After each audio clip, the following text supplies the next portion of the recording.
그 사람이 있잖아요. 이 인체, 이 사람이 이 주성분이 이게 뭐 단백질이나 물이나 뭐 이런 거 아닙니까? 탄수화물 이런 거 아닙니까? 근데 이거를 더 잘게 분해를 하면은 탄소와 수소와 산소 그리고 질소가 대부분이라고 합니다. 그리고 소량의 칼슘이나 인이나 나트륨 그리고 마그네슘으로 되어 있다고 합니다.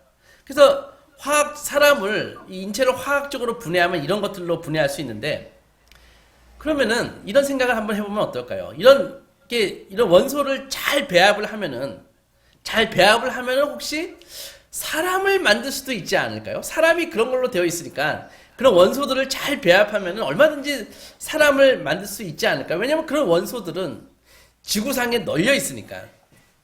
어떻습니까? 말도 안 되는 생각이죠. 완전히 차원이 다른 이야기입니다.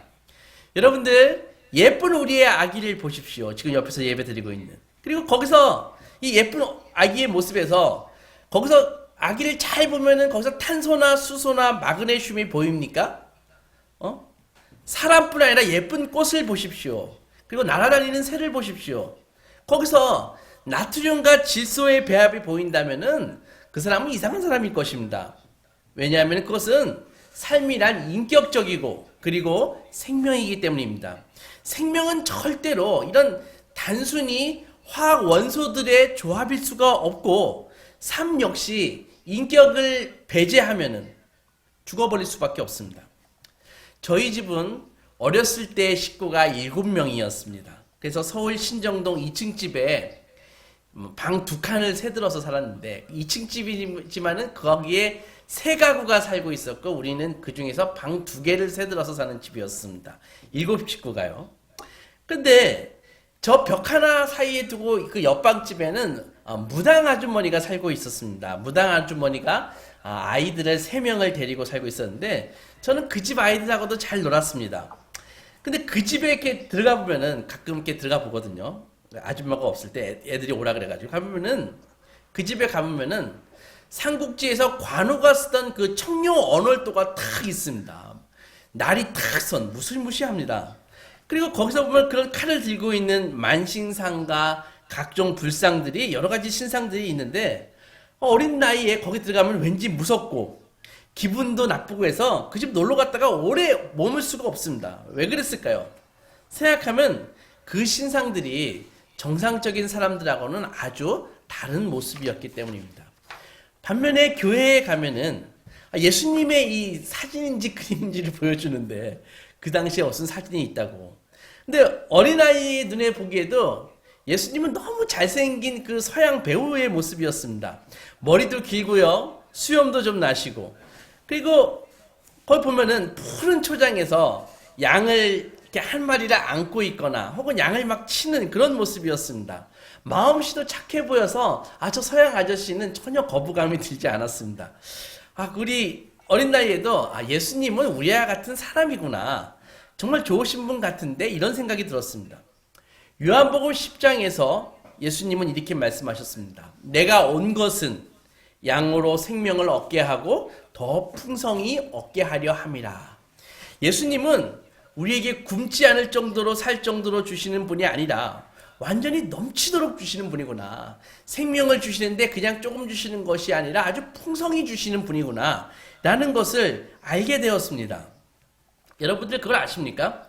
예수님은요, 예수님 존재 자체가 하나님이 어떤 분이신지를 우리에게 알려주시는 분이십니다. 하나님이 불교나 힌두교에서 얘기하는 어떤 우주의 힘이나 에너지나 카르마라 그러죠. 법이 아니라 하나님은 인격자이시구나, 이런 것을, 정말 인격자이시고 넘치도록 인격적이신 분임을 우리에게 알려주시는 샘플이 바로 예수님이라는 것이죠. 그래서 우리가 영이신 하나님을 어떻게 알겠습니까? 바로 예수님을 보고 아는 것입니다.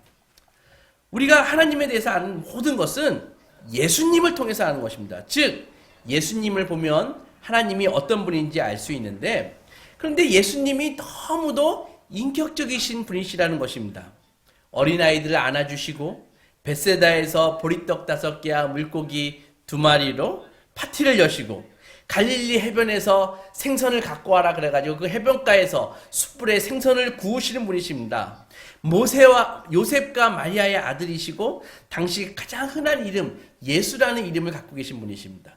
예수님은 우셨습니다. 화내셨습니다. 병든 자를 고치시고 치료해 주셨습니다. 나중에 예수님은 우리처럼 십자가에서 죽으셨습니다. 예수님은 하나님이시지만 우리의 몸과 우리의 가족을 당신의 몸과 당신의 이 가족을 전혀 어색하게 여기지 않으셨습니다. 무슨 말입니까? 여러분, 우리가 신앙인이라고 해가지고 덜 육체적으로 살고 덜 감정적으로 살고 가족이나 이웃과 덜 엮이고 우리가 싫어하는 정치적인 성향을 가진 사람들과 덜 연관됨으로써 예수님을 더 닮을 수는 없다는 말입니다.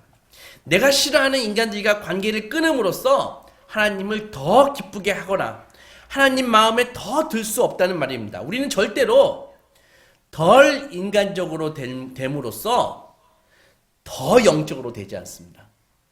우리는 절대로, 다시 말씀드리겠습니다, 덜 인간적으로 됨으로써 더 영적으로 될 수 없습니다. 하루는 예수님이 어떤 장소에서 기도하고 계셨습니다. 예수님이 기도를 어느 정도 마치고 나자 제자 중에 한 분이 예수님을 찾아왔습니다. 선생님, 세례 요한은 자기의 제자들에게 기도를 막 가르쳐 주어가지고 기도를 잘하는데 저희들도 기도를 좀 가르쳐 주십시오. 이렇게 예수님에게 얘기했습니다. 그래서 예수님이 말씀하십니다. 두말하지 않고 예수님은 그래, 그러면 기도할 때는 이렇게 기도해라 라고 가르쳐 주셨습니다. 오늘 주기도문을 좀 쉬운 말로 하면은 이런 것입니다. 아버지가 어떤 분인지 세상에 좀 보여주십시오. 세상을 좀 바로잡아 주십시오. 든든한 새끼 식사를 좀 주셔가지고 우리가 문제없이 좀 살아가게 해주십시오. 아버지께 용서받은 우리가 다른 사람도 용서하게 해주십시오. 우리를 우리 자신에게서와 마귀에게서 안전하게 지켜주십시오. 이것이 주기도문 예수님이 가르쳐주신 말씀입니다. 기도입니다. 그리고 나가지고 바로 예수님은 한 가지 짧은 스토리를, 예화를 우리에게 알려주십니다. 한밤중에 자고 있는데 친구가 찾아왔어. 그래서 친구여, 나에게 빵 3조각만 빌려주게. 여행하고 있는 친구가 이제 막 찾아왔는데 내가 우리 집에 빵이 없어가지고 그 친구를 대접할 수가 없네. 그 친구가 배고픈 것 같은데. 그러니까는 자네가 나에게 빵 3덩이만 좀 빌려주게나. 이렇게 얘기한 것입니다. 그 친구가 잠자리에서 대답했습니다. 귀찮게 하지 마. 문도 다 잠갔고 애들도 지금 잠자리에 다 들었어. 지금 몇 시인데 지금 일어나서 너에게 뭘 꺼내줄 수가 없네. 라는 그런 예화입니다. 주님은 계속해서 말씀하십니다. 하지만 내가 너희에게 말했는데 그 사람이 자기 친구라는 이유로는 일어나지 않더라도 네가 만약에 꿈쩍 않고 계속 거기에 서서 문을 두드리고 이웃 사람들을 다 깨우기 시작하면 마침내 걔가 귀찮아서라도 너에게 필요한 것을 주실 것이다. 그러나 내가 말하고자 하는 것은 이것이다. 구하라, 그러면 얻을 것이요. 찾으라, 그러면 찾을 것이다. 두드려라, 그러면 문이 열릴 것이다. 하나님과 어떤 거래를 하려고 들지 말거라. 솔직하게 말해라. 네가 필요로 하는 것은 하나님께 다 구해라. 만약에 네 어린 아들이 생선을 달라고 하는데 네가 살아있는 뱀을 그에게 줄 자가 누가 있겠느냐. 만약에 네 어린 딸이 계란을 하나 달라고 하는데 전갈을 가지고 들이밀 아비가 어디 있겠느냐. 너희들이 아무리 나빠도 그런 일을 생각지도 않는 것처럼 적어도 자기 자녀들에게 너희들은 부모라고 좋은 부모이고자 할 것 아닌가. 그렇다면 사랑으로 너희를 만드신 아버지께서 너희가 구할 때 성령을 주시지 않겠느냐. 이렇게 예수께서는 오늘 본문에 말씀해 주셨습니다. 이 이야기는 예수님이 기도하고 계셨던 그 상황에서 들려주신 이야기인데, 아까도 얘기했지만은 제자 중에 한 사람이 예수님께 와가지고 물었습니다. 주님, 우리에게도 기도를 가르쳐 주십시오. 예수님은 그들에게 짧은 기도문을 하나 주시고 본문처럼 이야기를 아까 말씀처럼 들려주시는 것으로 대답을 하십니다. 여러분들 복음서를 이렇게 읽어보면요, 제자들이 예수님에게 무엇을 가르쳐 달라고 얘기한 적이 거의 없습니다. 거의 이때밖에 없습니다. 제자들은 기본적으로 공부에 별로 관심이 없던 분들 같습니다. 근데 유일하게 가르쳐 달라고 한 부분이 이 부분인데, 사실 예수님은 날마다 가르치셨죠. 왜냐하면 예수님이 하시던 일이 가르치는 거였으니까. 들판에서 가르치시고 회당에서 가르치시고 그리고 성전에서 가르쳤습니다. 제자들은 갈릴리 시절을 지내면서 상당히 이렇게 갈릴리 시절을 지내면서 예수님을 이렇게 바라보면서 예수님이 상당히 오랫동안 기도하시는 모습을 본 것입니다. 그래서 이제 그들은 예수님께 우리에게도 가르쳐 주옵소서라고 요청하고 있습니다.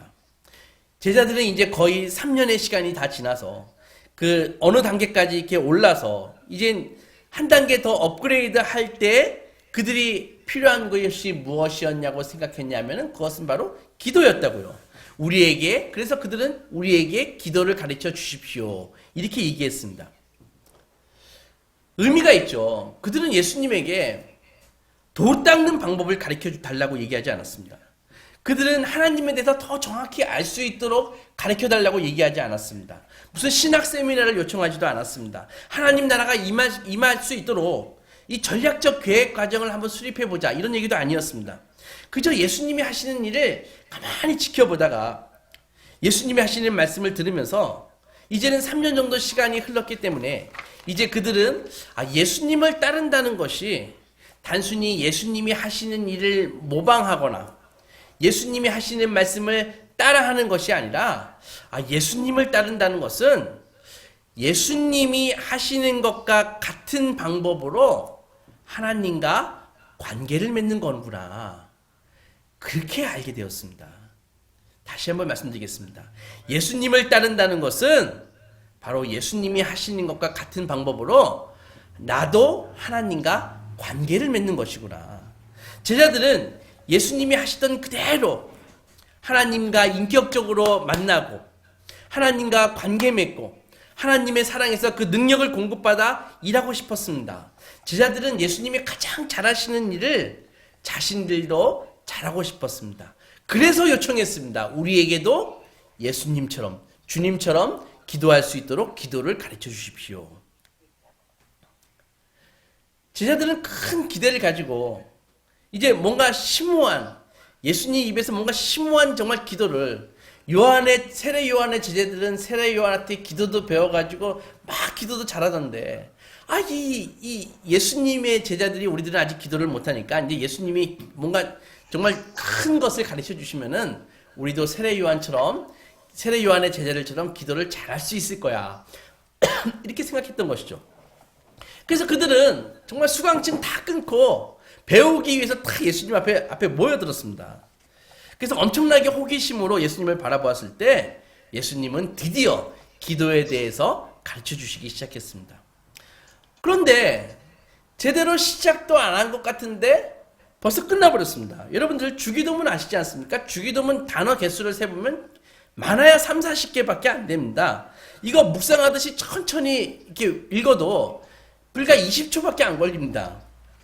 그게 전부입니다. 수업 끝! 이러니까 여러분들, 우리는 학교 가가지고 뭘 배웁니까? 학교 가서 피타고라스 정리를 배우죠. 미적분을 배우죠. 수동태와 가정법과 관계대명사를 배우지 않습니까? 영국의 산업혁명을 배우지 않습니까? 상대성 이론을 배우지만, 그러나 진짜 중요한 것은 그렇게 학교 가서 그런 식으로 배우는 것이 아닙니다. 중요한 게 무엇입니까? 예를 들어서 걷기, 말하기, 이런 거는 그런 식으로 배우는 게 아니라는 것이죠.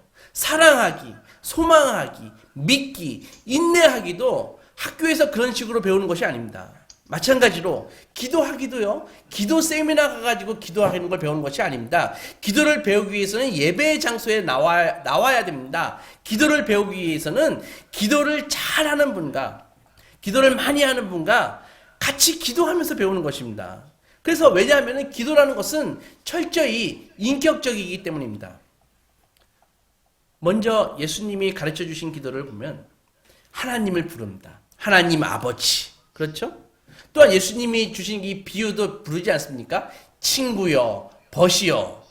그 다음에 명령형의 동사를 사용합니다. 무슨 말입니까? 기도는 인격적이신 하나님과 그리고 잠을 지금 자고 있는 친구에게 명령하는 것, 요청하는 것, 부탁하는 것이 기도인 것입니다.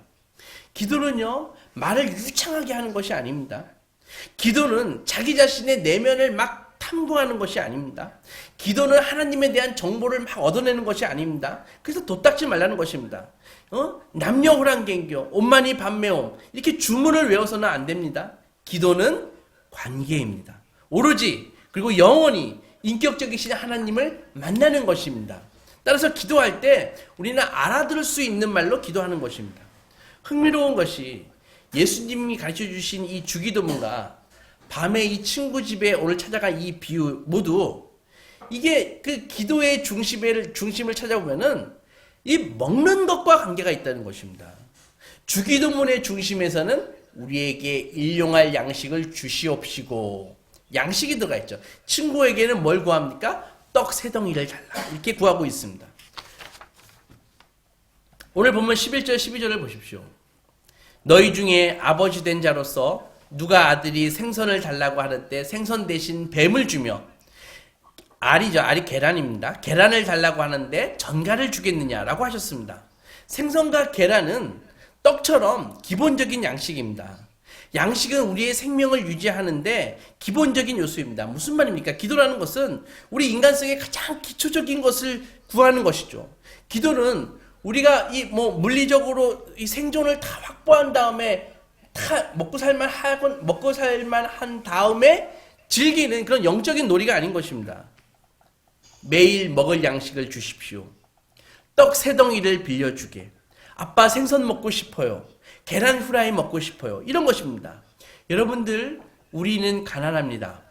우리는 살아가는데 필요한 것을 갖고 있지 않습니다. 우리가 살아가는데 필요한 가장 기초적인 것들을 우리는 아버지 그리고 친구에게서 얻는 것입니다.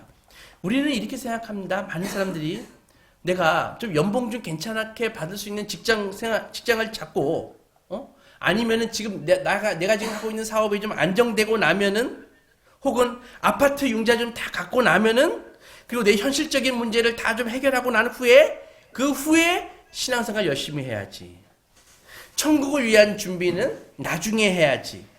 내 코앞에 닥친 문제 해결하고 그때 나중에 기도해야지. 이렇게 생각한다는 것이죠. 그런데 오늘 누가복음 11장을 펼치면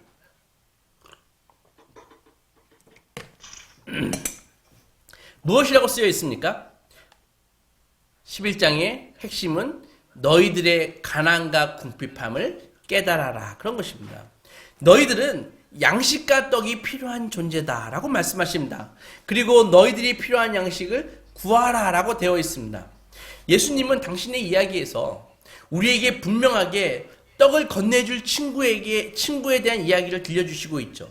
친구는 우리에게 필요한 존재입니다. 우리는 기본적으로 아무리 돈이 많다 할지라도 근본적으로 빈곤한 존재라는 것이죠. 인간의 그 진정한 궁핍을 돈으로 채울 수 없기 때문입니다. 물론 이것을 모를 수는 있습니다. 우리는 가난한 존재임을 먼저 깨닫고 받아들여야만 예수님이 가르쳐 주신 그 비유에 나오는 명령을 실천할 수 있습니다. 가난한 마음을 가진 자의 기도가 아니라면 그것은 그저 더 많은 것을 원하는 태도일 뿐입니다. 이런 태도는 그냥 종교적인 소비자에 불과한 것이죠. 그렇게 되면 우리는 하나님께 우리에게 필요한 것을 구하는 것이 아니라 우리가 원하는 것을 구하는 것입니다. 그것은 하나님의 나라와 그 뜻을 구하는 것이 아니라 그저 기도를 통해서 우리의 삶을 업그레이드하고자 하는, 기도를 이용하는 태도일 뿐입니다. 말씀이신 예수 그리스도께서 인간이 되셨습니다. 본질상 하나님의 본체이신 그분이 하나님과 동등됨을 취하지 아니하시고 인간이 되셨습니다. 여러분, 그걸 아십니까? 인간 되신 예수님은 그때도 지금도 인간으로 계십니다. 예수님이 승천하셔서 다시 하나님이 되신 것이 아닙니다. 예수님은 우리가 본 그대로 다시 오시는 것입니다. 이것이 얼마나 복스러운 말씀입니까? 저는 이것을 생각할 때마다 너무나 기대되고 너무나 기쁩니다. 너무나 감사합니다. 예수님이 지금도 인간으로 계신다는 이 사실이요. 그리고 우리는 다시 오실 때 그분을 눈으로 본다는 것이죠. 만지고 안고 즐겁게 대화하고 식사할 수 있습니다. 여러분들 그거 아십니까? 예수님께서 승천하시기 전에 내가 다시 와서 그때 우리 와인 파티 한번 하자, 이렇게 말씀하셨습니다. 가슴 뛰지 않나요? 인간으로 오신 예수님은 사심 없는 순종의 삶을 사셨고 사심 없는 순종의 죽음을 죽으셨습니다. 그분은 어떠한 인간보다 더 깊이 그리고 더 고통스럽게 인간 존재의 가난을 경험하셨습니다. 예수님은 가난하고 하찮은 존재로 오셨습니다. 이사야는 예수님의 그 모습을 다음과 같이 묘사했습니다. 53장을 보면은 예수님에 대한 모습을 이렇게 묘사하고 있습니다. 마른 땅에서 나온 뿌리 같다. 고운 모양도 없고 풍채도 없고 우리가 보기에 흠모할 만한 아름다운 것이 전혀 없다. 오히려 그는 멸시를 받아 사람들에게 배신당한다. 많은 고통을 겪고 마치 사람들은 그의 얼굴을 보는 것조차 싫어할 정도로 그를 멸시하고 그를 하찮게 여겼다 라고 적혀 있습니다. 하나님이신 예수님이 인간이 되셨을 때 예수님은 우리가 어떻게 하면 하나님 안에서 온전한 인간이 될 수 있는지를 보여주셨습니다. 그래서 우리는 예수님이 하시던 대로 해야 되는 것입니다. 그것은 무엇입니까? 인간의 기본적인 그 모습은 절대적으로 하나님 앞에 빈곤해지는 것입니다. 하나님을 전적으로 의존하는 것입니다. 우리가 하나님 앞에서 완전히 비어진 상태로, 완전히 가난한 상태로 설 때에만 우리는 오로지 빈손으로만 받을 수 있는 은혜를 받을 수 있는 것입니다. 이것이 예수님이 축복하시는 마음이 가난한 자의 축복이죠. 이럴 때 우리는 심령이 가난한 자만 받을 수 있는 복을 받을 수 있는 것입니다. 끊임없이 아버지께 의존하시며 사신 그 예수님의 말씀을 듣고 주님을 따를 때 우리는 인간으로서 우리의 빈곤을 깨닫게 되는 것입니다. 우리의 절대적인 빈곤을 깨닫게 되는 것입니다. 돈이나 세상의 물질로는 절대로 채울 수 없는 우리의 빈곤을 경험하게 되는 것입니다. 따라서 우리는 그때 기도합니다. 아버지, 일용할 양식을 주시옵소서. 여러분, 인간으로 존재한다는 것은 모든 피조물들 가운데 가장 가난하고 불완전하다는 말입니다.